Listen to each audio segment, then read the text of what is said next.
Allez, bonjour à tous, j'espère que vous allez bien. Aujourd'hui, analyse du BTC. On verra si on a des setups qui s'exécutent sur du court, moyen et long terme. Comment se positionner sur BTC actuellement. Est-ce qu'on a des retracements ou pas? Globalement, qu'est-ce que moi je surveille, que ce soit sur du court, moyen et long terme. On fera exactement ici la même chose sur Ether, qui va faire une très bonne clôture weekly d'ailleurs. Et ensuite, on verra certaines altcoins également qui, moi, m'intéressent de mon côté pour me positionner pareil, que ce soit sur du court, moyen et long terme. Et on finira également par le marché US. Je vous invite dès maintenant à mettre les altcoins que vous voulez que j'analyse dans les prochaines vidéos. Vous mettez en commentaire 2-3 altcoins. Faut pas m'en mettre trop non plus parce que vous étiez pas mal récemment à m'en avoir demandé. Je peux pas tout analyser. Mais voilà, essayez de m'en mettre. Et ceux qui reviennent le plus souvent, c'est celles que je vais analyser en priorité. Et je vous invite également à rejoindre le Discord. Je vous ai dit, il y a un concours qui se prépare pour ceux qui veulent prendre un peu d'avance. N'hésitez pas à rejoindre ici le Discord et dans le canal annonce de regarder le dernier message. Voilà, vous aurez ici un petit a priori du concours qui est en train de se préparer. Et en tout cas, je vais en faire régaler, je vais régaler tout simplement certaines personnes. Et si vous voulez rejoindre ce Discord-là, c'est en cliquant dans le premier lien en description. Vous allez en description, premier lien, le Discord, c'est entièrement gratuit. Et au-delà du concours, c'est surtout pour vous, c'est une grosse communauté qui progresse, où je partage voilà, des graphiques, je partage également des trades, des fois ça peut m'arriver, et surtout, il y a une grosse communauté qui partage leur avis sur les cryptos, DeFi, analyse technique, trading, psychologie, mindset, et j'en passe. Alors, on va commencer ici par le BTC. On a une clôture weekly qui arrive dans une journée et 8 heures. Clôture weekly qui nous montre qu'on rentre dans une phase de consolidation sur du court terme, là, avec quand même une mèche assez haute, ce qui nous témoigne qu'on a trouvé un potentiel top court terme qui peut être similaire à ce genre de top. C'est-à-dire qu'on va consolider peut-être pendant 2-3 semaines avant de repartir. Et qu'on regarde le BTC, son évolution est complètement différente à 2020, 2021, 2017, 2018. On évolue ici par escalier. Avant, on montait assez rapidement, d'accord? C'est limite, on montait par l'ascenseur et on redescendait par l'ascenseur. Ok, on le voyait bien, on monte d'un coup et on dump d'un coup. Maintenant, c'est on monte par les escaliers et on consolide. On monte par les escaliers et on consolide. Vous voyez, on fait des gros escaliers sur du long terme. C'est plus comme avant où le cycle c'était un pump et ensuite on dumpait. Là, c'est on pump, on consolide, on pump, on consolide. Donc voilà, on monte sous forme d'escalier et les retracements sont assez légers. On le voit bien, c'est des moins 30%. Et peut-être qu'on arrive dans une nouvelle ère où sur le BTC, on ne connaîtra plus des moins 70%. En tout cas, moi, c'est ce que je pense. Alors, de là à ne plus connaître des moins 30, moins 40%, non, parce que pas encore plus tard que début 2025, là, en mars-avril, on a eu ici un moins 30%. Je pense que le BTC peut encore faire même du moins 50%. Maintenant, faire du moins 70% comme il l'a connu, voire moins 80%, pour moi c'est très peu probable, avec l'arrivée des institutions, l'arrivée des ETF. Alors, je pense qu'à long terme, ça va être un actif qui va tendre à avoir beaucoup moins de volatilité. C'est déjà le cas, il est beaucoup moins volatile que ce qu'on a connu en 2020-2021, c'est normal. On commence à être sur un marché qui commence à être de plus en plus mature. Alors, je ne dis pas qu'il est mature, ça reste encore un marché qui est très jeune, mais qui commence à être quand même un peu plus mature qu'il y a plusieurs années. Donc c'est tout à fait normal. Maintenant, moi, ça ne me dérange pas, en tout cas, pour mes positions de monter de cette manière-là. Là-dessus, il n'y a pas de souci. Et c'est ce que je vous disais hier, vous pouvez rentrer de manière agressive, mais vous devez garder quand même du capital au cas où on a un retracement. Parce que c'est une question qui m'a été posée, on m'a dit Nico, comment tu rentres dans un marché qui est aussi haut? Et bien là, le mieux, c'est de diviser ton capital en 3-4 parties, ok? Et d'avoir chaque partie une stratégie. Une partie, ça va être du DCA, une partie, ça va être tu rentres globalement maintenant, une partie, ça va être tu rentres au cas où on a un retracement. Comme ça, dans tous les cas, peu importe ce que fait le marché, si le marché monte, t'es in et tu profites. Si le marché baisse, tu as du cash pour te positionner. Moi, c'est comme ça que je vous recommande parce que si vous rentrez tout maintenant, vous pouvez potentiellement être sur un top et vous allez le regretter. Si vous ne rentrez pas maintenant ou pas sur un retracement, même un plus petit, et le marché continue à monter, vous pouvez également le regretter. Dans tous les cas, souvent, les gens arrivent à un stade où ici se posent la question, mince, je suis pas en position, qu'est-ce que je dois faire? Et ça, c'est quelque chose que je vous répète assez souvent et je continue à le répéter parce que pour moi c'est la meilleure mentalité quand on est dans cette configuration. Soit tu es un débutant, tu viens d'arriver, tu viens de découvrir le marché et c'est normal alors d'être dans cette situation parce que faut bien arriver quelque part. Donc là-dessus il n'y a pas de souci, tu vas apprendre, tu vas découvrir, tu vas faire tes erreurs, tu vas sûrement perdre un peu d'argent et c'est comme ça tu vas progresser. Soit ça fait 5 ans que tu es dans les cryptos, maintenant si ici tu es 100% cash et tu ne sais pas comment rentrer, quoi faire, ça sert à rien de chercher une solution miracle. La question qu'il faut se poser, c'est quelles sont les actions que tu as entreprises, les décisions que tu as prises qui t'ont mis dans cette position à l'heure actuelle où tu es 100% cash.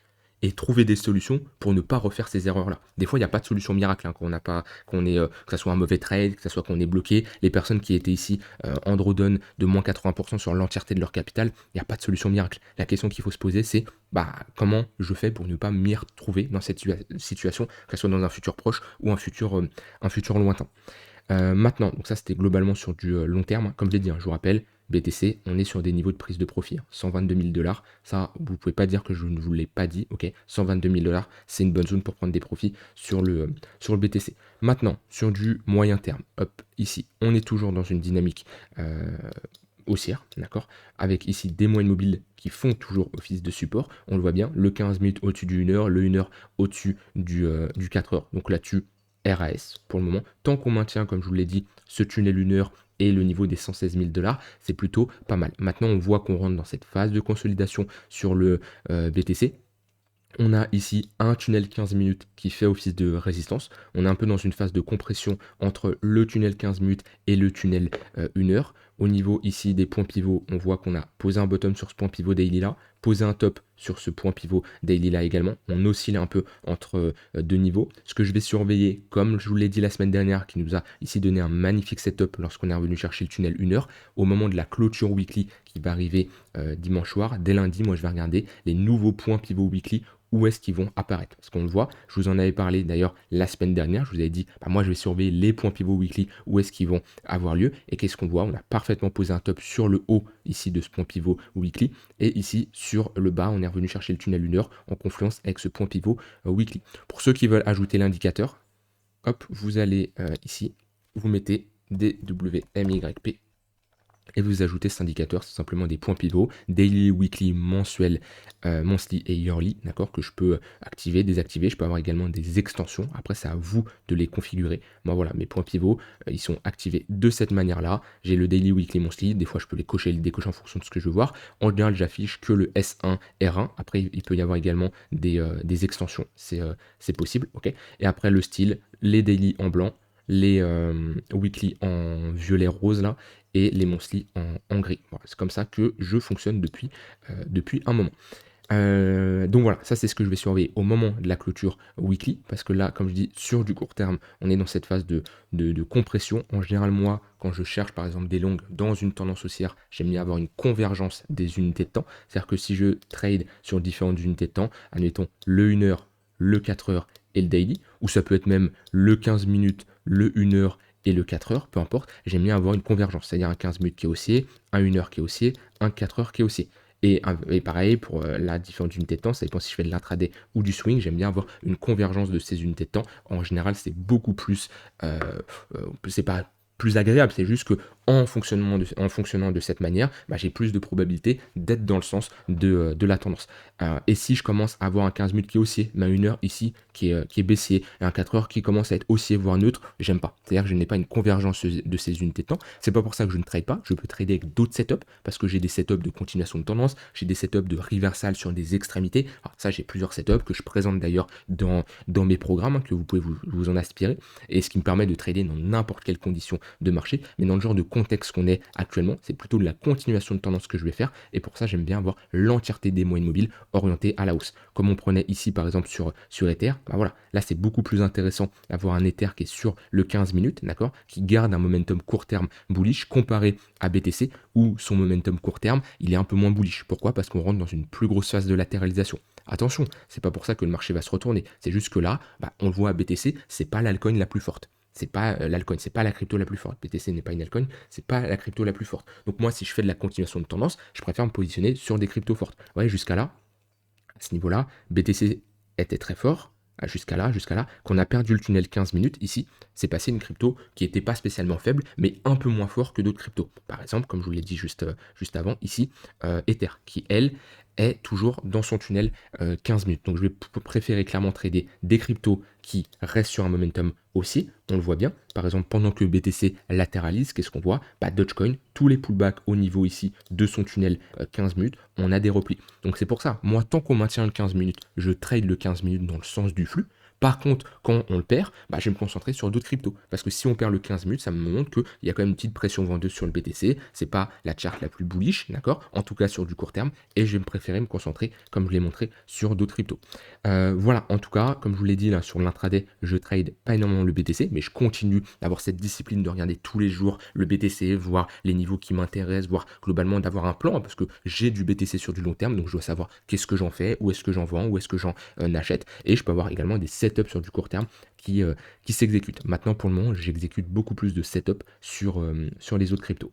On va parler bien sûr d'Ether qui, lui, est sur des niveaux de prise de profit sur du long terme. Un premier TP1, honnêtement, ici, c'est une zone intéressante. Faut pas se voiler la face, faut pas commencer à avoir des niveaux. Oui, moi j'ai des objectifs assez ambitieux assez ambitieux sur Ether, du 6 000, 7 000, 8 000, 10 000 dollars. Maintenant, est-ce que le tout premier TP que je vais avoir sur Ether est au niveau des 10 000 dollars? Non. Je vais prendre des profits avant, bien entendu. Maintenant, quand je prends des profits sur Ether, c'est pas 70% de ma position, ça va être du 5-10%. Voilà.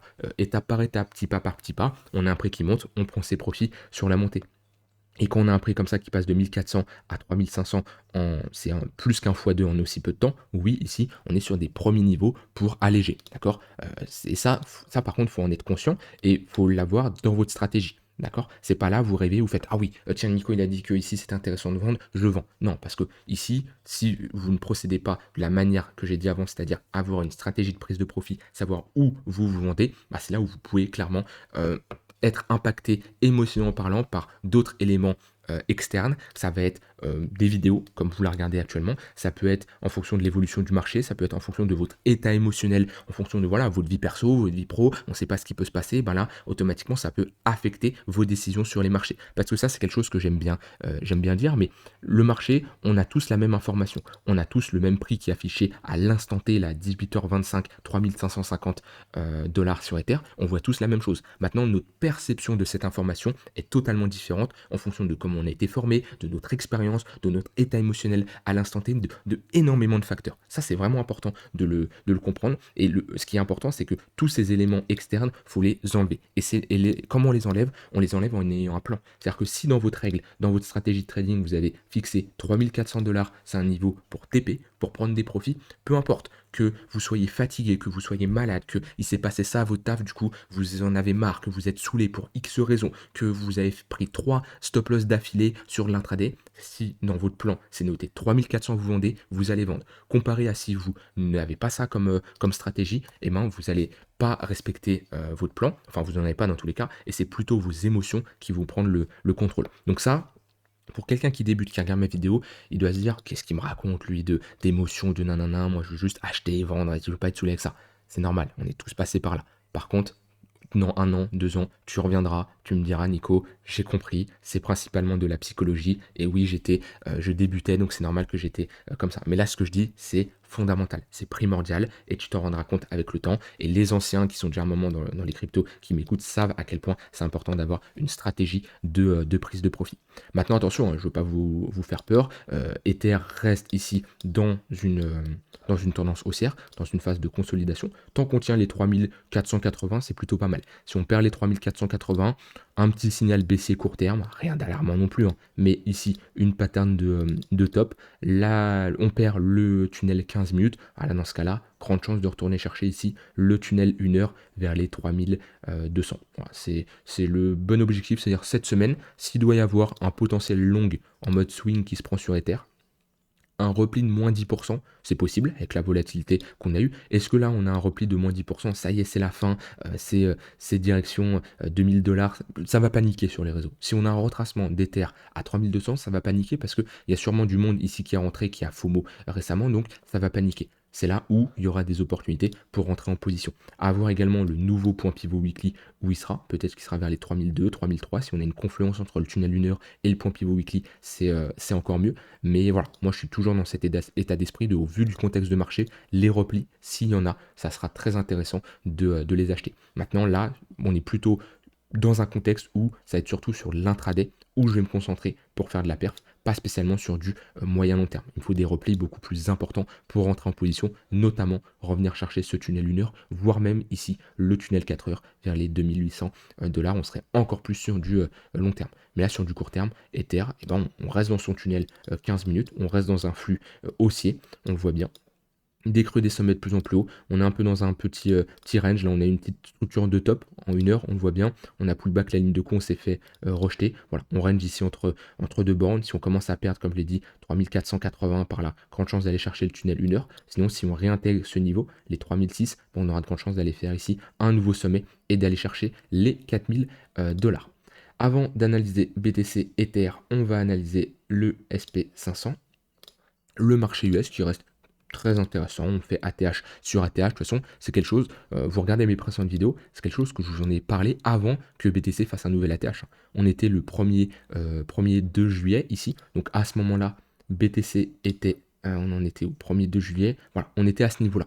Et qu'est-ce que je vous ai dit? Je vous ai dit, et vous pouvez revérifier mes vidéos, je vous ai dit, moi, ce que je vais surveiller sur le marché, c'est pas les altcoins, c'est pas BTC à ce moment-là, hein, qu'on était dans cette zone-là, je vous ai dit, c'est surtout le marché US. C'est lui pour moi qui va provoquer la hausse des cryptos uniquement si on fait un nouvel ATH et on maintient l'ATH.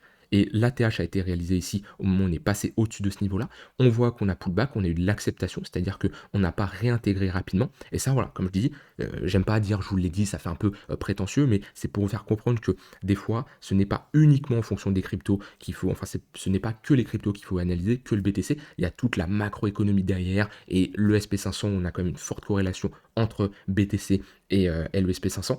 Et voilà, comme je vous l'ai dit, si on avait un break et une acceptation au-dessus de ce niveau-là, et moi c'était très bon signe pour les cryptos. Et pour le moment, on reste dans un contexte qui est très intéressant. Vu qu'on est juste au-dessus de la TH, on consolide, mais on reste dans une charte qui est haussière, avec des moyennes mobiles ici orientées à la hausse. On le voit bien, tunnel 1 heure orienté à la hausse, tunnel 4 heures orienté à la hausse, perte du momentum quand même avec le tunnel 15 minutes qui a longtemps fait office de support.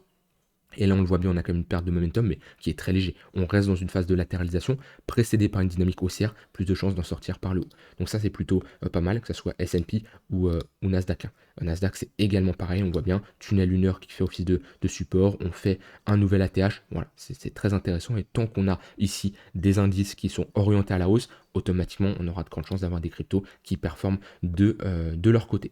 Alors, au niveau des altcoins, on va faire un peu le suivi des grosses altcoins que j'ai parlé, parce que tous les jours, je vous parle des altcoins que vous m'avez demandé d'analyser. C'est pas pour ça que moi, je les ai et je suis positionné dessus. Par contre, je peux parler de certaines cryptos où je suis positionné dessus. Ce qui est le cas de Hyperliquid, je vous en ai énormément parlé. Et récemment, j'ai pas fait d'update dessus parce que vous m'avez demandé d'analyser d'autres cryptos, mais ça reste une crypto où je suis positionné. Donc, on reste dans cette phase haussière, ok. On est toujours dans une dynamique haussière avec des moyennes mobiles orientées à la hausse, un tunnel 4 heures qui fait office de support, un tunnel 1 heure qui fait également légèrement office de support, même si on l'a perdu. Tant qu'on reste dans cette dynamique haussière, dans ce contexte haussier, pour moi, les replis sont intéressants pour se positionner, que ce soit la zone là des 41,5 42, c'est un bon niveau de support. En plus, on a un point pivot weekly. Maintenant, on a un nouveau point pivot weekly qui va se créer au moment de la clôture weekly. On est d'ailleurs sur une bonne clôture weekly pour le moment, vu qu'on est en train de pullback cette précédente phase de consolidation. On le voit bien qu'on a un bon break de cette bougie impulsive. Et là, on est en train de pullback. Donc, pour le moment, sur Hyperliquid, toujours dans une phase de consolidation haussière. Donc là-dessus, c'est plutôt pas mal, ce qui veut dire que tous les replis sont intéressants pour se positionner. Maintenant, sur du très long terme, on n'est pas du tout dans une bonne zone pour se positionner. Pourquoi? Parce que quand on passe ici de 10 dollars à 45 dollars, 50 dollars, c'est une zone qui est compliquée à acheter. On est clairement dans une phase beaucoup trop haute et clairement dans ce genre de contexte, ça reste difficile. En général, je vous conseille toujours de tracer votre Fibonacci comme on l'a fait à ce niveau-là. Vous voyez, pullback sur les 0,382, bah, c'est un premier niveau intéressant pour se positionner. On prend à nouveau notre Fibonacci, on revient chercher ici les 34 dollars, les 0,382, et ben à nouveau, ça sera une bonne zone pour se positionner. Attention à ne pas FOMO sur des cryptos qui performent autant. Je suis toujours positionné sur Hyperliquid, mais je prends bien sûr ici mes profits sur la montée. Donc ça, c'est parce que je vous avais parlé d'Hyperliquid. Je vous avais également parlé ici de AAVE. Pareil, AAVE compliqué pour se positionner à partir du moment où on est passé de 125 $ à 317 $. On est clairement sur une charte qui est très bullish. Ça, j'en avais parlé au moment où on avait break de cette phase d'accumulation. On a réintégré cette précédente résistance au niveau des 280. Dans ce cas-là, on a de grandes chances d'aller chercher la prochaine résistance des 380 $ tant qu'on se maintient ici dans cette impulsion haussière. De la même manière, on met des moyennes mobiles et on voit que ça reste une crypto forte avec ici des pullbacks au niveau du tunnel 1 heure qui font office de support. Et même si on regarde ici la charte AAVE USDT divisé par BTC USDT, on est toujours dans une tendance haussière globalement sur du moyen terme. On le voit bien, des creux et des sommets de plus en plus hauts, ce qui veut dire que AAVE surperforme le BTC. Et c'est un peu les cryptos que je vous avais parlé ces derniers temps, c'est des cryptos qui surperforment le BTC et c'est ce qu'on cherche de manière générale parmi l'ensemble des altcoins, même si, bon, là actuellement, toutes les altcoins surperforment le BTC puisqu'on est un peu dans une mini altcoin season. Ce qui était le plus important avant, c'était déjà de se positionner sur les cryptos plus fortes que le BTC, c'est-à-dire on a AVE, on a Hyperliquid, voilà, on n'en a pas non plus énormément, mais il y en a eu quelques-unes. Voilà, j'ai rien d'autre à ajouter là-dessus, on a tout vu. Mettez-moi en commentaire les altcoins que vous voulez que j'analyse dans les prochaines vidéos. Je vous laisse avec ça, je vous souhaite une très bonne soirée et je vous dis à demain pour une prochaine vidéo. Bye bye.